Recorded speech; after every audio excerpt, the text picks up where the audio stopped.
شريهان قد ايه انا بموت فيها وقد ايه وقفت جنبي، ولازم اقول قد ايه هي شخصيه قويه جدا يعني انا بقعد اتعلم منها وانا قاعده عماله بسمعها مش مصدقه قد ايه هي حد من جواه كبير، وعشان كده قادره تستحمل كل اللي حصل ده اللي انا سمعته، لان بالنسبه لي وجعني شويه، لاني ما كنتش حابه ابدا انها تبقى تعبانه، ومش حابه انها تبقى تعبانه، وحاسه ان ربنا كبير جدا وزي ما هي حاسه وكان عندها يقين كده ان شاء الله هتقدر تعدي المحنه. انا حاسه ان برضو ربنا بيعمل معجزات وممكن ما تبقاش موجوده خالص في المحنه دي من اساس ان شاء الله.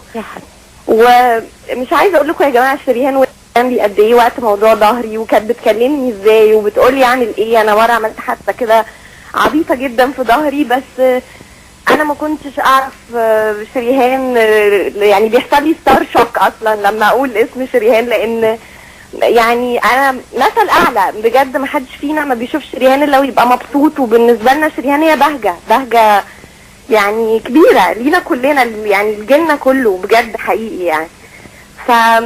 لقيتها بتكلمني وبتقولي وظهرك وسلامتك وانا هبعتلك دواء، وبعتتهولي وانها تيجي فرحي، وعملت حاجات كتيره. بموت فيكي وانتي وحشتينا جدا جدا جدا، وكنت هتجنن واسال عليكي الفتره اللي فاتت ما عرفتش، بس بجد مبسوطه جدا يا سامعه صوتك. عايزه اقول لك عرقانه عماله بلف في الشقه يا حبيبتي من كتر ما انا يعني بجد مبسوطه جدا ان انا سمعت صوتك، مبسوطه انك كويسه. الله يحميكي بجد وحياة ربنا، وانتي فظيعه، انتي عارفه قد ايه انا بموت فيكي، وبتقف جنبي يا جماعه تقعد تكلمني وما تتضايقيش من كذا واعملي كذا، وتقعد تقول لي اعمل حاجات. شريهان دي قمر حبيبتي يا حبيبتي، وحياة ربنا يعني انا ما صادفتش حد يعني في حنيتها وفي الكيرنس اللي عندها لكل الناس اللي هي بتحبهم او الله يحميكي ليا يا منى. والله العظيم يا شيري، لا انتي حنية فظيعة، ومش انا بس، اكيد كل اللي اتعامل معاكي عارف ده.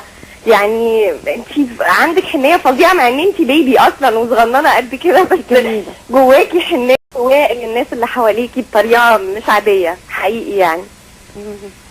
منى بس يا منى بحبك بجد ربنا يعني، بحبك انتي واحمد، احنا هموت اشوف البيبي. والله عايزين انتي قولي اي وقت وهموت واشوفك يعني.